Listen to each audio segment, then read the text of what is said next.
nuko ariko tugarutse gato ku nyigisho canke ijambo ry'Imana mudushikirije umutwe wirije amabango Yesu avyiyumvemwo. Yego.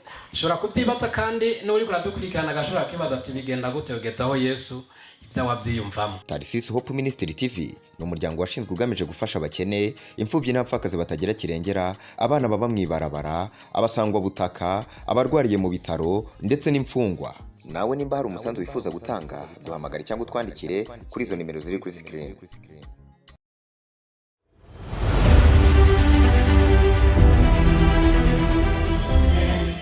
Katwangire tubaramutse amahoro y'Imana nshuti mwa bakunzi bigaca kuri Tarsis Hope Ministry TV. Mu kiganiro cy'ijambo ry'Imana nsanzwe ndabategurira cyo nyene protect turakingiwe nkana kibashikiriza nifashishije abana bari Imana yahaye ingabirano canke abo yahaye kuvuga ijambo ryayo. Mu kiganiro cy'uno munsi twinjirana neza nino ndirimbo ivuga ngo Imana yacu ntibesha, asanzwe utabesha. Kuri uno munsi turafise umutumire, turi kumwe n'umukozi w'Imana nk'uko mumubona hano imbere yanyu. Katumwakire twongere tumuramutse, afate kano kanya baramutse kandi yongeraho ikaze abariko baratwumviriza. Umukozi w'Imana turabaramukije. Turakuramukije mu izina rya Yesu. Amina. Murakoze kutwakira, Imana yo mu ijuru baho umugisha cyane. Amena, murakoze cyane. Amazina yanyu kubaba ari rya mbere kumbure bariko barabakurikirana. Ya, ku mazina yacu ni Profete Uwamahoro Janine. Ariko ku mazina siyo twirata, ariko twirata ko Kristo Yesu yatwizeye akaduhamagara. Amen. Amen. Nuko cemugira ko mufate kano kanya mushikiriza bariko baradukurikirana message Imana yashize ku mutima wanyu kaze. Murakoze cyane, Imana yo mu ijuru baho umugisha. Ariko mbere ko dutangura kuko byose dushobozwa na Kristo Yesu, turagomba gushima Imana no gusenga kuko password ni ugusenga. Birashoboka yuko aho uri sinzi aho ugeze cyangwa se umubumbu kugejeje, hari ibibazo bitandukanye umuntu agenda aragira hirya no hino, ariko icyo nakubwira nuko uyu munsi ngo hari wararurarira, ariko mu gitondo kimwe ikakuremera amashimwe. Rero turagomba gushima Imana, waba ugwaye ugurura umutima wawe, waba urushe uremerewe. Ijambo ry'Imana rivuga ngo nimuze kuri Kristo Yesu ngo abarushe n'abaremerewe kugira ngo abaruhure, abanyotewe ngo nimuze kugira Yesu abahe icyo kunywa. Rero reka dusenga Imana. Birashoboka ko aho uri kurumviriza iki kiganiro nawe wumve ko aho uri niba ugwaye ukore hajya nyene uza kuba ugwaye, kandi risengesho riragufata mu izina ry'Yesu yagufasha nawe aho urusenge. Reka dusenge. Data mu izina rya Yesu Kristo wa Nazareti, turagushima Mana kuri Imana ukomeye. Turagushima Yesu kuko ugira neza bugaca bukira. Turagushima Mana kubw'uwo mwanya waduhaye, kuko ibihe birahinduka ariko ikintu cyose gifise umwanya cyashingiwe n'umwanya wacu n'isaha yacu. Ariko aka kanya turasenze dusengeye ubwoko bwawe, turasengeye n'iki kiganiro tugiye gutangura. Papa uze kubana nacu, utugirire neza, uza kucumva kimufashe. Ijambo ryawe niryavuga ngo bihane, buri muntu wese yumva ijambo rimufashe, buri muntu wese ijambo rize kumufasha kuco akeneye, yaba arushe aremerewe, yaba ananiwe, ariko aruhuke kubw'ijambo mu izina rya Yesu Kristo. Rero aka kanya turasenze abazumva ikiganiro bose kibafashe, kigire ico kibamariye. Buri muntu wese aze yumva iki kiganiro, aze yumve ituze mu mutima wiwe mu izina rya Yesu Kristo. Amen. Ni kuvuga ngo turafise teme Imana yasize ku mutima wacu, biravana na buri muntu wese icyo akeneye, ariko buri gihe cyose twifashisha ijambo ry'Imana. Ni ijambo prophétique ku buzima bwawe uza kumvise iki kiganiro. Sinzi ibyo imaranye igihe, sinzi bimaze igihe biriko birakurusha, sinzi bimaze igihe biriko birakubabaza, sinzi bimaze igihe biriko birakuzibiranya, ariko nje gukubwira ngo humura, Yesu arahari. Ariko mfise teme ivuga ngo reka ugurura umutima wawe, Yesu avyiyumvemo kugira ngo ace mu buzima bwawe. Yesu avyiyumvemo. Haleluya. je kubabwira ngo Yesu niyumvamo ugura umutima wawe, Yesu ukamuha ikibanza, uyu munsi birashoboka ko hari abantu bakuzibiranije, uyu munsi birashoboka ko hari ibintu byakuzibiranije byatumye udashobora kwegera Yesu, byatumye udashobora kwakira Yesu Kristo nk'umwami n'umukiza wawe kugira ngo abe mu bugingo bwawe. Cyangwa se birashoboka hari ibintu biriya bigenda bibabaza ubuzima bwawe, hari ibintu biriya ugenda uragerageza no gukora bikanga, ariko nje kukubwira ngo Yesu ubwo yiyumvamo kubana nawe, bya bindi byose biragenda neza mu izina rya Yesu. Rero birashoboka ko ushobora kuba ufise ikibazo bitandukanye, ariko turagomba kwifashisha aya majambo y'Imana. Wewe uratoramwe ivy'iwawe, nanje ndatoramwe ivyanje, buri umwe wese bivanye naho mubumba mugejeje azumva iki kiganiro. Ariko birashoboka ko iyo ufise Bibiliya hafi yawe, niba ufise urashobora gusoma ijambo, aho ijambo ni prophétique ku buzima bwawe, ni ijambo riherekezwa n'ibitangaza. Ni waba wumva neza ko ijambo ry'Imana ugizeye, ukumva ko Kristo Yesu wizeye ko aba mu buzima bwawe, uko birashoboka ko umuntu ashobora kuba hirya no hino Yesu akamureka ugasanga yibereye mu by'iwiwe, ariko Imana yayegeje kure. Ariko menya ngo Imana iyo yegereye nayo irakwegera. Twegere Imana rero kugira ngo Yesu yiyumvemo kuba mu byawe, yiyumvemo kuba mu buzima bwawe, yiyumvemo kuba muri burya bugwayi bwawe. Birashoboka ko bakubwiye kutazokira, ariko nje kukubwira ngo niwakira Kristo Yesu akaba muri wewe, aravyiyumvamwo abane nawe, nawe wugurura umutima wawe. Amen. Reka dusome ijambo ry'Imana dusanga muri Luka 4:18 na 19. Turasoma mu izina rya Yesu. Turasoma umurongo wa 18, haravuga ngo nicyo cyatumye andobanuza amavuta ngo kugira ngo mbwire aboro ubutumwa bwiza, ngo yantumye kumenyesha abarindwa ko barekuwe, ngo n'impumyi ko zihumuka, ngo no kubohora abanyunyutse umutima, ngo no kumenyesha abantu umwaka wo kwemererwamwo n'Uhoraho. Amen. Sinzi inshuti y'umukundwa, iri jambo yavuze ngo yantumye ngo kubwira ngo abantu ubutumwa bwiza. Twahamagariwe kuvuga ubutumwa bwiza, kandi nanone tugahamagarirwa kuvuga ubutumwa bwiza mu mpemu no mu kuri. Tuvuga ukuri kw'ijambo. Niwaba aho uri udashobora kuvuga ukuri kw'ijambo, kuko ijambo riravuga ngo Yesu yavuze ngo nimutampamiriza imbere y'abantu, ngo nanjye ntabwo nzogera ndabemera. Amen. Rero kubw'ivyo birashoboka ko ushobora kuba utovyumva, ariko nje kukubwira ngo muri aka kanya niwumva ijambo riragufasha. Ntabwo ari jewe, kuko je naco fise notanga, kuko dushobozwa byose na Kristo Yesu. Ariko nibuka neza ko hari umuntu Petero na Yohana bariko baragenda ngo kw'irembo, ngo bagenda ku rusengero. Hariho umuntu yari amaze igihe kirekire aremaye ibirenge. Abantu bose bari bazi ko ubuzima bwiwe n'ubwo gusegerereza, ariko Yesu igihe kimwe yiyumvamwo ko agomba kuhura nawe. Yiyumvamo aca mu bakozi biwe yatoranije, aravuga ngo arabaha impano cyangwa se ingabirano kugira ngo bagende baze bavuga ubutumwa, aho bageze abagwayi bagakira. Haleluya. Abantu bose bari bazi yuko uyu muntu yamasegerereza, ariko igihe kimwe Petero na Yohana bahashitse, bamubwiye ati umva, twebwe ntuturabe naco dufise tuguha, ariko icyo dufise ngo turakiguha mu izina rya Yesu, ngo ni amafeza n'amazahabu. Kuko yari ubuzima bwiwe bwo gusegerereza, bwari bwo kuronka amafaranga, ariko uyo munsi icyo yarose kwari gukira, kwari guhaguruka. Haleluya. Rero nshuti mukundwa, nawe sinzi ibimaze igihe biriko birakubuza amahoro, bigatuma Yesu ataba mu buzima bwawe, ariko nje kukubwira ngo humure, Yesu araganje ku buzima bwawe.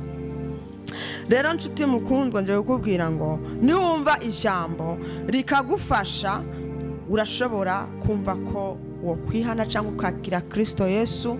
Hari maze igihe biko birakubuza ko Yesu aba muri wewe, hari n'ibimaze igihe bikubuza no kwegera no mu itorero, mu ikoraniro ry'abandi aho bari, kubera ibyaha ibi na biriya cyangwa ibi na biriya bigatuma ubukene ubu na buriya bugatuma uvuga ati je nta n'impuzu mfise yo kwambara, nta nubwo none agendayo, ariko nje kukubwira ngo humura, niwizera Yesu byose biragenda neza kuko Yesu ari mu buzima bwawe. Amen.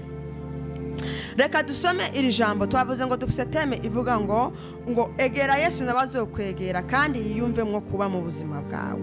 Yesu yiyumvemwo kunyura muri wewe. Yesu yiyumviye kunyura mu muryango wawe. Yesu yiyumvemwo ko agomba kuba muri wewe. Yesu yiyumvemwo ko agomba kubana nawe. Yesu yiyumvemwo ko muri quartier aho agomba kuba ari kumwe nawe. Amen. Reka dusome iri jambo. Yohana 4 kuva ku murongo wa mbere aravuga ngo umwami Yesu yumva ko akwiriye guca i Samariya, nuko ashika mu gisagara cy'i Samariya citwa Sukoro hafi y'umusozi Yakobo yahaye Yosefu umuhungu wiwe, kandi aho hari riba rya Yakobo. Yesu ananijwe n'urugendo apfa kwicara kw'iriba hari nk'isaha 6. Ku murongo bavuga ngo haza umugore w'Umusamariya kuvoma. Yesu aramubwira atume utwo kunywa, mbega yamusabye amazi. Ku murongo 8 havuga ngo kuko abigishwa biwe bari bagiye mu gisagara kugura indya. Uno Musamariyakazi aramubaza ati wewe uri Umuyuda? None usaba amazi ute? Jewe ndi Umusamariyakazi. N'Abasamariya baranenana. Yesu aramwishura ati yo wari uzi ugusaba ingabire y'Imana ukamenya n'ugusavye ngo mpa utwo kunywa wariwe, nawe uba umusavye, nawe akaguha amazi y'ubugingo. Wa mugore aramwishura ati mugenzi, ko ataco kuvomesha ufise kandi riba rikaba ari rirerire, none ayo mazi y'ubugingo uyakura hehe? Mbega uruta sogokuruza wacu Yakobo yaduhaye iri riba, yanwa amazi yaryo ubwiwe n'abana biwe n'amasho yiwe. Yesu aramwishura atunywa kuri ayo mazi wese azosubira kugira inyota, ariko unywa amazi nzomuha ntazoba akigira inyota namba gushitsa ibihe byose. Ariko amazi nzomuha azohinduka muri we imbizi y'amazi yiburuka azana ubugingo budashira. Uwo mugore aramubwira ati mugenzi, mase ayo mazi sinze ngire inyota kandi sinze ngaruke kuvoma. Amen. Yesu nashimwe. Mwakire ijambo ry'Imana neza. Yesu ahabwa icubahiro. Twumvishije inkuru y'Umusamariyakazi na Yesu. Twavuze teme ivuga ngo ugurura umutima wawe Yesu yiyumvemwo ko akwiye kuba mu buzima bwawe. Uyu mugore yari ari kwiririba. Izi nkuru ziwe mu yandi majambo twumvishije ko Yesu yari karirenganira. Haleluya. Noneho nawe sinzi icyo ukeneye. Aramubwira ngo ese aya mazi wewe ubugingo ufise n'ubwahe? Bari bizeye sogokuru wabo Yakobo yari yashizeho iri riba. Amen. Ariko Yesu ati yaba waruzi gusavya amazi wari kumuha amazi n'abakaguha ubugingo. Ubugingo yari akeneye Yesu kaba muri we, kuko hari byari bituma Yesu ataba muri we. Amen. Aramubwira ngo nawe ntabwo wasubira kunyotegwa. Aramubwira ati amaze kumubwira ati ndaguha amazi y'ubugingo. Haleluya. Amubwira ati ese wewe uruta sogokuruza wacu Yakobo yaduhaye iri riba yo kunywa ko amazi yaryo ubwiwe n'abana biwe n'amasho yiwe. Yesu aramwishura ati unywa kuri ayo mazi wese asubira kugira inyota. Mu yandi majambo hari ibintu biriko biragutera inyota. Amen. Ariko unywa kuri aya mazi nzomuha ntazoba akigira inyota namba gushitsa ibihe byose. Ariko amazi nzomuha muri we azohinduka muri we imbizi y'amazi yiburuka azana ubugingo budashira. Haleluya. Uyu mugore biramutangaza, uyu muntu amubwiye ko yomuha amazi y'ubugingo atazonasubira no kunyotegwa, mbega yewe n'ivyaha ntazosubira no kubikora niyanywa kuri aya mazi. Nta kintu na kimwe kizoshobora kumubaho, birashoboka ko atazonasubira no kugwara kubera aya mazi y'ubugingo azabamuhaye. Uwo mugore aramubwira ati, mugenzi, mase kuri ayo mazi ngo sinze ngira inyota kandi sinze ngaruke kuvoma. Yesu aramubwira ati, genda uhamagare umugabo wawe. Haleluya. Mu yandi majambo, Yesu yarabonye ko uyu mugore atamugabo yari afise, n'uwo yari afise ntiyari uwiwe. Amen. Haleluya. Aramubwira ati, genda uhamagare umugabo wawe uheze ugaruke ino. Uwo mugore aramwishura ati, nta mugabo mfise. Yesu aramubwira ati, uvuze ukuri kugize ngo nta mugabo ufise, kuko n'uwufise n'uwari ufise abagabo batanu, wari ufise abagabo batanu, ariko uwo ufise ubu si uwawe. Haleluya. Mbese mu yandi majambo umugore byaramutangaje cyane, kuko Yesu yamaze kumenya ko n'uwo yari afise n'uwo yararanye atari uwiwe. Byaba ngombwa ko amuhumba ubugingo, yakira Yesu akaba muri we, hanyuma agaca yihana. Mbega wewe uyu munsi uri kurasaba iki? Mbega uyu munsi ubu bugingo ushaka n'ubwahe? Mbega uyu munsi uri kunywa ku mazi ayahe? Mbega uyu munsi uri kwakira nde?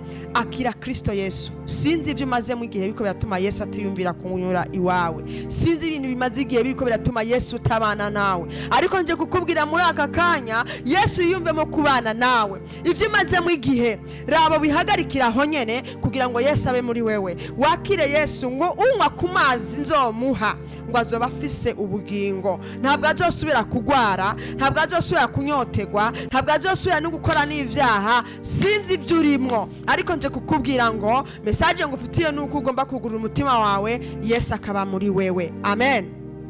Uyu mugore yahise agenda mu gisagara, aravuga ati, mbonye umuntu avuga ibintu vyanje, avuga ko n'umugabo ufise atari uwanje, uyu n'umuntu akomeye. Haleluya. Baca basanga koko Yesu abona ibyo abandi batari kubona. Nawe sinzi aka kanya mbega uri kurakira nde? Birashoboka ko bushaka kwakira Yesu, birashoboka ko umaze igihe Yesu ataba muri wewe, no gusenga wabivuyemwo, wibereye mu bintu by'iwawe, ariko nje kukubwira ngo aka kanya nyene uhindure, Yesu abe muri wewe, umwakire Kristo Yesu, kugira ngo vya bindi wewe wibaza ko atabona cyangwa abandi batabona, ariko Yesu warabibona. Ukiri ijambo rivuga ngo murabikora nkihorera, ngo ariko mukibaza ko mpwanye namwe, ngo ariko nzobishira ku mugaragaro. Nshuti mukundwa, nje kukubwira ngo emerera Yesu abe muri wewe, emerera uhure na Yesu. Numara guhura na Yesu, sinzi ubugwayi umaze mu igihe, sinzi ubukene umaze mu igihe, sinzi ibyaha umaze mu igihe, ariko uragomba kwihana ukakira Kristo Yesu akaba muri wewe. Haleluya. Nje kukubwira ngo nshuti mukundwa, niwa mwakira araba muri wewe, aragendagenda muri wewe, ukagenda ukugenda muba muri kumwe. Ni hahandi ntabwo uba ucigenera ico gukora, ntabwo uba ucigenera ico kuvuga, ntabwo uba ucigena kugenda. Ugomba guhindura kuko Yesu yiyumvishemo kuba muri wewe. Sinzi mbega waba ushaka kwakira Kristo Yesu kugira ngo anyuri wawe? Waba ushaka kwakira Kristo Yesu kugira ngo akubere byose, aguhe amazi y'ubugingo azotuma utongera gukora icyaha uko wishakiye, azotuma utongera kunyotegwa, azotuma utongera kugira inyota y'inzoga uko wishakiye? Mbega urashaka Yesu anyuri wawe? Sinzi ko waba ushaka Yesu anyuri wawe, ariko aka kanya niba ugomba ko Yesu anyuri wawe. Uyu Musamariyakazi yaratangaye cyane, nubwo yatamu kumubwira ati susumba sogokuruza. Sinzi wowe wizeye wewe, nawe yizeye iririba rya sogokuruza Yakobo. Sinzi wewe umwanya we wizeye nde? Ese iyo urushe wizeye nde? Ese iyo ugwaye wizeye nde? Ese gushobora kugwara n'abaganga bakananirwa wizeye nde? Ese wizeye abapfumu cyangwa se wizeye inshuti zawe? Wakenera buri kintu cyose ku buzima bwawe, ninde wizeye? Ariko nje kukubwira ngo izere Yesu. uragomba guhinduka, uragomba guhindura, uragomba kwihana Kristo Yesu ukamwakira mu bugingo bwawe, kugira ngo bya bindi byose biriko birakuzibiranya, bimwe bikuzibira biriko biratuma utihana utakira Yesu, ibyo byose ubyegezeyo. Ntuhanga amaso ibintu, ntuhanga amaso abantu, ariko uhanga amaso Kristo Yesu, kuko yiyumvishemo uyu munsi ngo kunyura iwawe, ko yumvisemo ariko yigira i Galilaya avayo, yiyumvamo ko akwiye kunyura i Samariya. I Samariya yumvishijemo nuko uyu mumama yari agomba gutabagwa, nuko uyu mugore yari agomba kumwakira. Nawe uyu munsi Yesu yumve kubana nawe, nawe uyu munsi Yesu yumvemo kuba muri wewe. Niba urwaye yumvemo gukiza iyo ndwara yawe, yumva ukora ibyaha byarakunaniye guheba, aka kanya Yesu yumvemo kuba muri wewe, wihane ubivemwo, bigiye gutuma ushobora gushika aho Yesu yaguteguriye kushika, bigiye gutuma ukora ibyo Yesu agomba gukora. Haleluya. Nshuti mukundwa, nari nkuzaniye iri jambo rikubwira ngo nahawe nawe kwibaza umutima wawe, tese mbanye na Yesu gute? Ese uyu munsi ndi kuvoma ku iriba rimeze gute? Ese uyu munsi ntabwo nizeye abantu? Ese uyu munsi ntabwo nizeye nk'uyu mugore yizeye iri riba, agaca abona kumenga Yesu ntabwo basangiye iri riba, akabona kumenga Yesu ntacyo yomumarira. Ariko se muvuga ati iyo wabaruzi ugusabye amazi uwari we. Haleluya. Uragomba kumenya Yesu wari we muri wewe, uragomba kumenya uri kuri kuraja aka kanya. Nje kukubwira nshuti mukundwa, ari n'ubugwaye cyangwa urushuremerewe, nje kukubwira ngo Yesu yumvishije agomba kunyura iwawe, ariko ni wewe amahitamwe nayo wawe. Amaze kumubwira ati genda uhamagara umugabo wawe, yahise abona ko Yesu atari umuntu adasanzwe, agenda aravuga inkuru zose yumvishije, agenda abona ati uyu muntu azi ivyanje ntabimubwiye. Ariko nawe nje kukubwira ngo ushobora kwibaza ngo profete yomenya ivy'iwanje, ariko mpema vyemeye ndashobora kubimenya, kuko ngo dushobozwa byose na Kristo Yesu. Waba ibyaha bitandukanye, sinzi ibyo uri kurabamwo, ariko nje kukubwira ngo aka kanya Yesu yumvemo kunyura iwawe. Sinzi muri aka kanya ibyo umazemo igihe, sinzi muri aka kanya ubugwayi umazemo igihe, sinzi muri aka kanya ibibazo umaze guhe uhura navyo, sinzi muri aka kanya ibyaha umaze igihe uhura navyo, uri muri byo byaranze kubivamwo. Mbega urashaka kwakira Yesu? Niba ushaka kumwakira, uragomba gufukama aho nyine, cyangwa se ukoreho urwaye, wumve ko Yesu aje kunyura iwawe. Imana ije kubigenza neza. Yesu yemeye kunyura iwawe mu izina rya Yesu. Data, mu izina rya Yesu Kristo, turasenze aka kanya kubwira ijambo Papa, kubwira ijambo Kristo Yesu, uburyo Yesu yumviriye kunyura i Samariya kugira ngo akize uwo mumama. Uyu mumama byari byaranse ko kumbure yoheba abo bagabo benshi.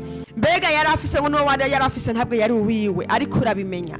Sinzi aka kanya Kristo Yesu ari n'undi muntu ashobora kuba ari kutwumviriza, cyangwa se yokumvira isengesho, hari byamunaniye guheba, ariko ndakwinginze Yesu Kristo ngo unyure muri we, kugira ngo umwereke ko akwiye kubana nawe, abivemo, mpemu yera mukoreremo abivemo mu izina rya Yesu Kristo. Aka kanya Mana turasengeye n'abagwayi, abagwayi nabo bakire mu izina rya Yesu, kuko ngo ayo mazi y'ubugingo, ingwara zarakize, ibyaha byaraheze, ibyaha yakora birarangira, ibyaha ramubwihisho yinyegeje birarangira, ariko ngo yemera kubana nawe, agenda atangaza inkuru mu izina rya Yesu Kristo. Turasenzerere muri aka kanya aba bantu Mwami bamba bagomba kukwakira. Mana, wiyumvemo kubana nawe, wiyumvemo kubana nabo, wiyumvemo kubana n'imiryango yabo mu izina rya Yesu Kristo. Uhindura ibyase guhinduka, gira ibyo uhinduye kuba mama, gira ibyo uhinduye kuba papa, gira ibyo uhinduye ku basore,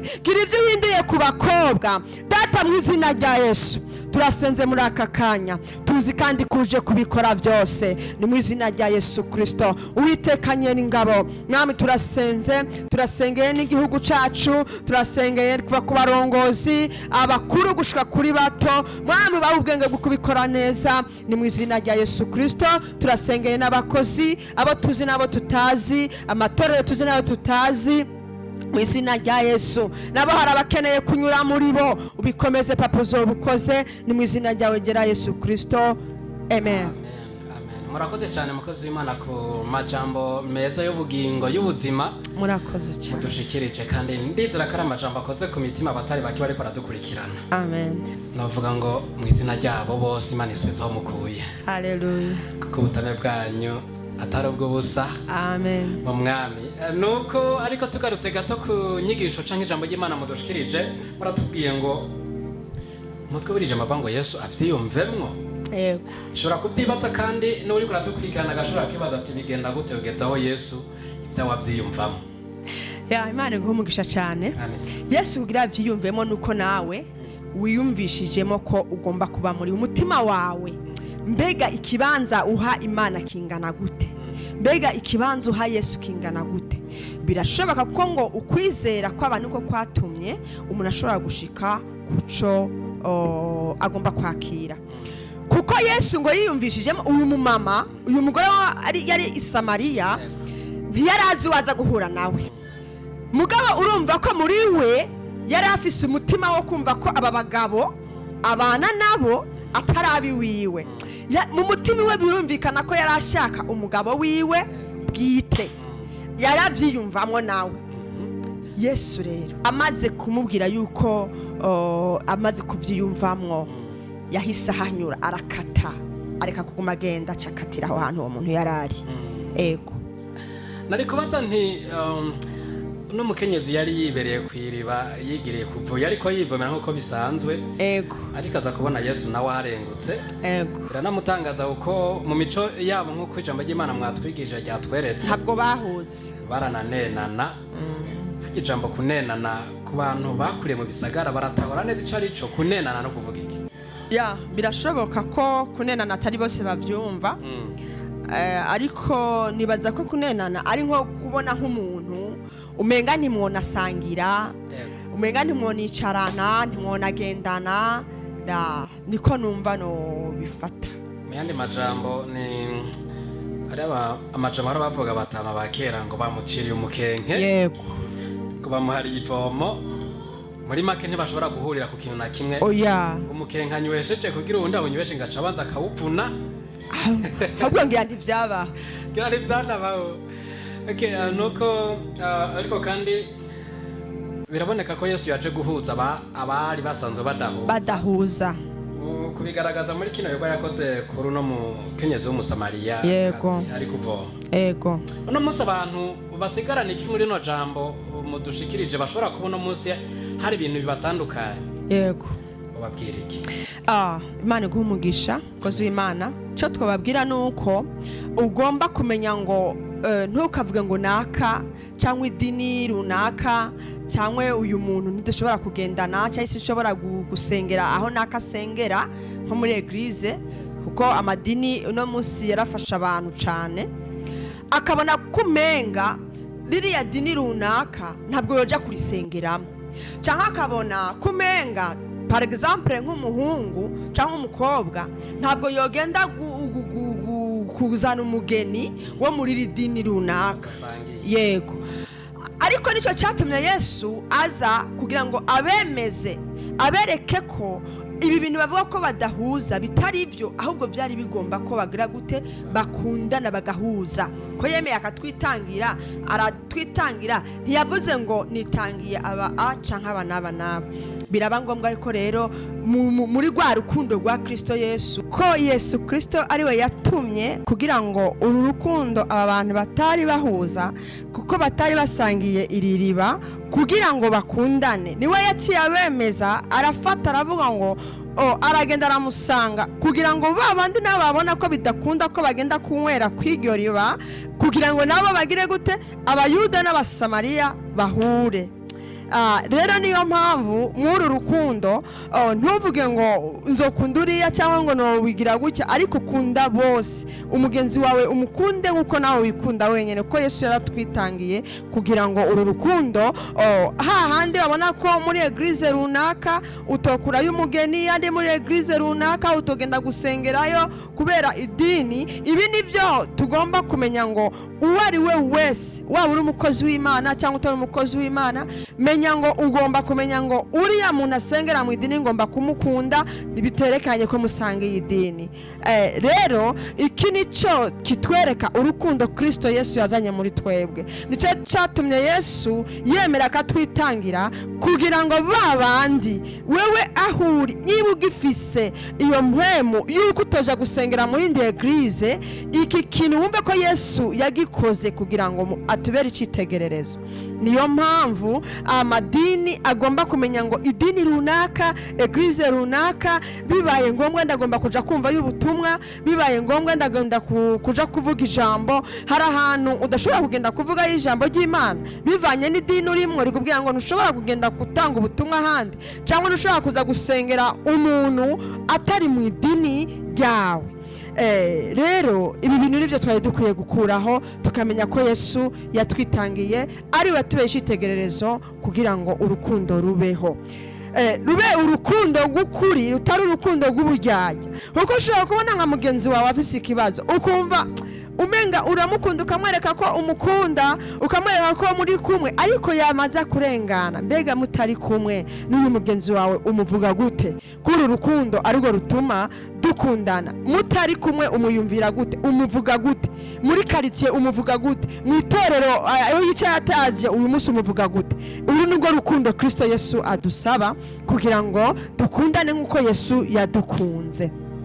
Rero niba ukiri aho hantu uragomba kumenya ngo Yesu aguhe ayo mazi y'ubugingo kugira ngo uhindure, kuko yahinduriye umusamariyakazi, yamuhaye amazi y'ubugingo, yiyumvamo ko agomba kumwakira. Rero Imana ibaha umugisha, nibwo rukundo Yesu adushakaho, kuko yemeye kutwitangira, kuko yarinze ahuza abantu batari bahuza iri riba. Bari na bugingo bizeye ko sekuruza wabo Yakobo byumvikane ko yabwiye ati iri riba nta muntu n'umwe atari umusamariya azigera aza kurinywera. Niyo mpamvu rero Yesu yahise aba icitegerereza, akabemeza, akabereka ko bishoboka ko abadahuje amadini bagomba gusenganira hamwe, bagasengeranira, abadahuje ubwoko bakabana cyangwa se bagakundana. Ibi nivyo ururimi rukundo Imana idusaba. Rero Imana yo mu ijuru ibaha umugisha. Ni Prophetesse Janine uri kumwe muri kino kiganiro, ariko kandi mu gusozera kino kiganiro n'umusaro umuntu yadukurikiranye ashobora kuvuga ati ndakeneye umunsi umwe gusangira ijambo ry'Imana ngaburiwe n'urya mukozi w'Imana atari kuri zino mbonesha kure cyangwa zino mbuga dusanzwe dukorera ko muri eglise asanzwe akorera. Uwo muntu akaba yipfutsa kuhashika, ho bari hehe neza neza adresse, kumbure n'akanimero ka telefone mugafise mukamuhereza. Imana ibaha umugisha cyane. Hamwe yoba yifuza ko twamufasha cyangwa se tugasengana, yabafise umutwaro mu ibanga tukamufasha uko dushobozwa byose na Kristo Yesu, kuko nicyo twahamagariwe. Yo hamagara ku 69 3 ubusa 3 9 ubusa 9 69 363 909, cyangwa yaje no kuri YouTube akandika Prophète Jaja Janine. Kuri eglise naho nyoboye itorero riri mu Kinanira yitwa Mount of Salvation Church, mbese umusozi w'agakiza. Aho birashoboka kusha antora byihuse. Murakoze cyane, Imana ibaha umugisha. Nizere ko ikindi gihe tubakeneye tukavuga tuti mukozi w'Imana karuka tugaburire, nizere ko muzohashika mukagaburira ubwoko bw'Imana cyane gose, nicyo twahamagariwe. Nuko reka nshuti mu bakunzi ba Tarasisi Ministry TV twongere tubashimire ko mwabanye natwe muri kino biganiro nto kirangiriye. Kuri mikoro mwari kumwe na Prote turakingiwe canke mwite Mr. Polo, ariko ibiganiro ntibirangiye, twosura kubura mu biganiro kandi kizokurikira. Umukozi w'Imana twari kumwe muri kino kiganiro Prophetesse Janine, urashobora kumuhamagara cyangwa ukamwandikira kuri 69 amajana 9 kabutumva Kirundi umeze nka wundi Kiswahili cyangwa Kirundi kimugora, wandikira kuri 69 tuwasaye uziko ni Kifaransa kimpanga Pole 9 tuzokongere dore mu higanwa tuzokurikirana ubutaha. Bye. Shalom shalom. Tarsis Hope Ministry TV ni umuryango washinzwe ugamije gufasha abakene, imfubyi n'abapfakazi batagira kirengera, abana baba mu ibarabara, abasangwa butaka, abarwariye mu bitaro ndetse n'imfungwa. Nawe nimba hari umusanzu wifuza gutanga, duhamagare cyangwa utwandikire kuri izo nimero ziri kuri screen.